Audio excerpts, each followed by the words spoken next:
तो आज हम बात करेंगे ग्लोबुलर फिल्ट्रेशन, सेलेक्टिव रीअब्जॉर्प्शन और ट्यूबुलर सिक्रीशन। तो सबसे पहले ग्लोबुलर फिल्ट्रेशन देखते हैं। तो ग्लोबुलर फिल्ट्रेशन में सबसे पहले आप याद रखिएगा कि जो इफेरेंट एट्रियोल था, यानी जो ग्लोमेरुलस से आगे एक्सटेंड हो रहा था बाउमेंस कैप्सूल से, वो उसका डायमीटर हाफ होता है। और जो रीनल आर्टरी से आगे जा रहा था उसको एफेरेंट एट्रियोल कहा था।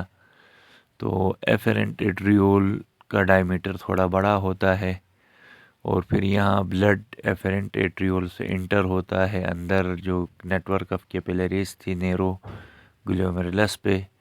फिर यहाँ प्रेशर बढ़ जाता है। अब हाई प्रेशर की वजह से यहाँ वाटर, स्मॉल सोल्यूट जैसे ion, glucose, amino acid filter out होते हैं इन ग्लोमेरुलर कैपिलरीज से, और ये कलेक्ट होते हैं जो डबल कप लाइक स्ट्रक्चर था बाउमेंस कैप्सूल में। जबकि large molecule protein, red blood cells, platelets ये पीछे रह जाते हैं। अब जो फिल्टर फ्लूइड इस कैप्सूल के अंदर होता है इसको ग्लोमेरुलर फिल्ट्रेट कहते हैं, और इसकी केमिकल कंपोजिशन बिल्कुल ब्लड प्लाज्मा में जो चीज़ें पाई जाती हैं वहीं इसमें भी होती हैं। तो ये प्रोसेस ग्लोमेरुलर फिल्ट्रेशन कहलाता है।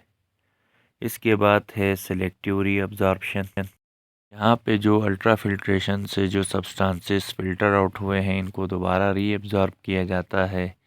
इसको हम कहते हैं सेलेक्टिव रीअब्जॉर्प्शन। इन सब्सटेंसेस में अमाइनो एसिड्स होता है, ग्लूकोज होता है, सॉल्ट होता है, वाटर्स होते हैं, ये सारे आइंस होते हैं। ये सारे सब्सटेंसेस इस फिल्ट्रेट में पाए जाते हैं। ये ख़ास सब्सटेंसेस रीअब्जॉर्ब होते हैं, इस वजह से इसको सेलेक्टिव रीअब्जॉर्प्शन कहते हैं। इसके बाद है ट्यूबुलर सिक्रीशन। तो ट्यूबुलर सिक्रीशन में कुछ ख़ास सब्सटेंसेस जैसे यहाँ पे हो गया अमोनियम और हाइड्रोजन आइंस, तो ये सारे अंदर ट्यूबुलर एपिथेलियल सेल से ल्यूमेन ऑफ लूपा फेनल में सिक्रीट हो जाते हैं।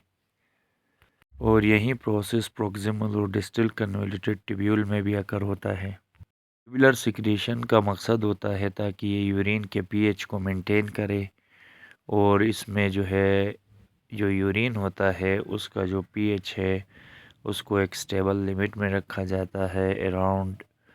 इसको जैसे कि आप सब जानते हैं पीएच का जो स्केल है इसके हिसाब से 4.8 to 7.5 पीएच रखा है नॉर्मल यूरिन का जो यहाँ पे प्रोड्यूस होता है।